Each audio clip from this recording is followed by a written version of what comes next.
Welcome back to the USA Dog Behavior Podcast. I'm Scott Sheaffer, a certified dog behaviorist specializing in all types of canine behavior issues. Today's episode is entitled, Who Makes the Best Dog Owner? When people ask me this, they usually expect me to say something like, someone who works from home, or someone with a big backyard, or maybe even someone who's had dogs since childhood. But here's the thing. None of that really guarantees success, does it? I've seen dogs thrive in tiny apartments. I've seen dogs struggle even in huge houses with acres of land. I've worked with first-time dog owners who completely turned a difficult case around. And I've seen seasoned dog people make mistakes that set them back. So, what really matters? I boil it down to 4 traits. This is my mantra. Patience, commitment, realistic expectations, and belief. Let's start with patience. Let's break those 4 down a little bit. Dogs don't change overnight, and behavior problems definitely don't disappear with a snap of your fingers. One of the biggest mistakes I see is owners expecting fast results. Saying things like, we worked on it for a week and he's still barking at the door, or she still panics whenever I leave. Progress with dogs, especially those struggling with aggression or anxiety, is rarely a straight line of improvement. Think 2 steps forward, 1 step back. I remember a client whose dog would bark and lunge at every stranger on walks. At first, the owner wanted to know how long before the problem went away. My answer, as long as it takes. Of course, the dog decides how long it takes.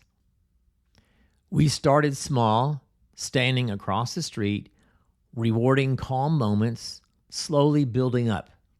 It took months before the dog could pass a neighbor without exploding, but that patience paid off. Today, those walks are actually enjoyable for the dog owner. Patience is what allows dogs to learn at their own pace. Without it, frustration takes over and nothing really sticks. Commitment, that's the one that's next up, because patience is only part of the equation. Commitment is what keeps you showing up on the hard days when life is busy or your dog slips back into old habits. I once worked with a dog who had severe separation anxiety. That can be a tough one. For weeks, the owner couldn't leave the house for more than a few minutes before the dog went crazy. That meant rearranging schedules, skipping social events, and practicing the same tiny steps repeatedly that I had prescribed for them. It wasn't glamorous or sexy or really very fun, but they stayed committed. 6 months later, that dog could relax alone for hours at a time. Commitment isn't about being perfect. It's about showing up again and again and again for your dog, even when it's inconvenient. The next one of the big 4, realistic expectations. This one is huge, and it's where a lot of owners get tripped up. We all imagine life with our dog a certain way. The fantasy of owning a dog. The everything is always perfect when I have a dog. The off-leash hikes, the social dog park visits, perfect family companions. You get the idea. But not every dog is built for every dream of ours. Some dogs will never enjoy the dog park. Some will never be reliable off-leash, and that's okay. The best owners adjust their expectations to fit the dog in front of them. They celebrate progress instead of chasing perfection. I've seen owners give up on the dog park dream, but instead build quiet hiking routines where their dog could thrive. Those dogs weren't failures. They were happy because their owners met them where they were. And now the last of the 4, belief. Belief that their dog can improve. Belief that they can improve too, the owner. Belief that change is possible, even if it's slow. I've met owners who felt their dog was broken or hopeless, which makes me really sad. But the ones who succeed are the ones who hold on to belief, even on hard days. That belief fuels patience, strengthens commitment, and softens expectations. I think of a family who adopted a dog with a bite history that I saw once. They were nervous at first, but they believed they could make it work. They put in the time, learned new skills, and leaned into the process. Years later, that dog is a safe, beloved family member. Belief was a spark that carried them through. Well, let's summarize what we just talked about. So who makes the best dog owner? It's not your house, your job, or how much experience you have. The best owners aren't the ones with the fanciest toys or the biggest yards either.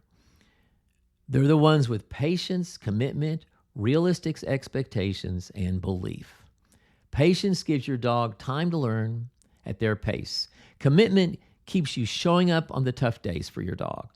Realistic expectations help both of you succeed. And belief, that steady confidence that things can get better, keeps the whole journey moving forward. When those four traits come together, real change almost always happens. Dogs grow, owners grow, and relationships deepen in ways that last a lifetime and maybe beyond for the owner. So if you're wondering whether you have what it takes, don't worry about being perfect. Ask yourself, can I be patient? Can I stay committed? Can I keep my expectations realistic? And finally, can I believe in myself and my dog? If the answer is yes, even on just most days, not all days, then congratulations. You're already the kind of dog owner any dog would be lucky to have. But you know what? If you're listening to the podcast, I'm pretty sure you're one of those dog owners already. Thanks for tuning in. If you enjoy quick insights into dog behavior, don't forget to subscribe for more bite-sized episodes and leave a review if you find these episodes helpful. You can find us at usadogbehavior.com or follow us on Facebook by searching for USA Dog Behavior. See you next time. Now go love your dog.